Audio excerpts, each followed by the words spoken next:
Welcome back. When it comes to refinancing your home loan, you hear a lot of different things out there.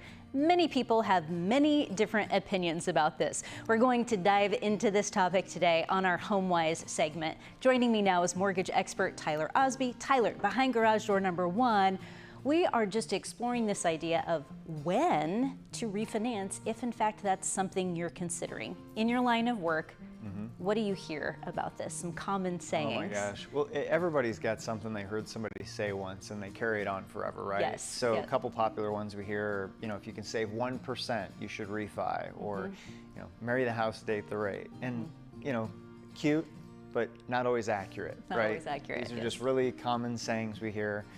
There's data though, and that's, I think, what we're going to cover today. We will. Let's go to garage door number 2. So we want to know, when does it actually make sense for somebody to take the steps toward refinancing their mortgage loan?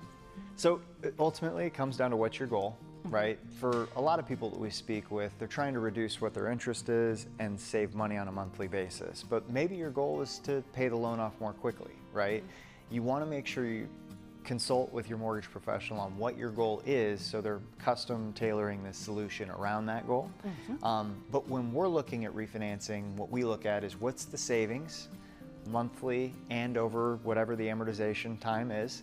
I think it's important that people consider how long they're going to have a home, because you may be able to save yourself a fair amount of money, but if you're going to move in 2 years, it might not be worth the process of going through. Then, second thing is you want to take into consideration the cost to do the refi. It is shocking, some of the loan estimates I see from online folks, or just, I don't know how people find these people, but some of the closing costs that people are being quoted are atrocious. The savings looks pretty good, but when you take into consideration the cost, the break-even point is really, really rough. And a break-even point, I think, is the most important indicator on if it makes sense. And the way you come up with this is you take into consideration what's my current payment, what's my proposed payment, and I try to compare apples to apples, because taxes and insurance can get really wonky, right? So just what your payment is on the loan. And then what's the closing cost to accomplish that?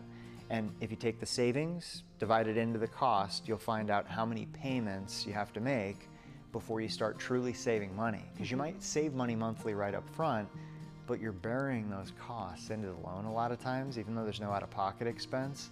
There's a point of which you have to break even. So that's the key. And ultimately, try to talk with somebody who feels like not trying to sell you on why you should be doing a loan. We talk a lot of people out of refis in our office. I know you're the same way. It's easy to get excited about a lower rate, but the math is the most important part. Right. I mean, it needs to make sense. So find a lender that will do the math for you and help you understand whether it makes sense to move forward or not. Absolutely. All right, Tyler, thank you. If you would like to share what you have learned here today or check out our other HomeWise topics, be sure to visit who13.com.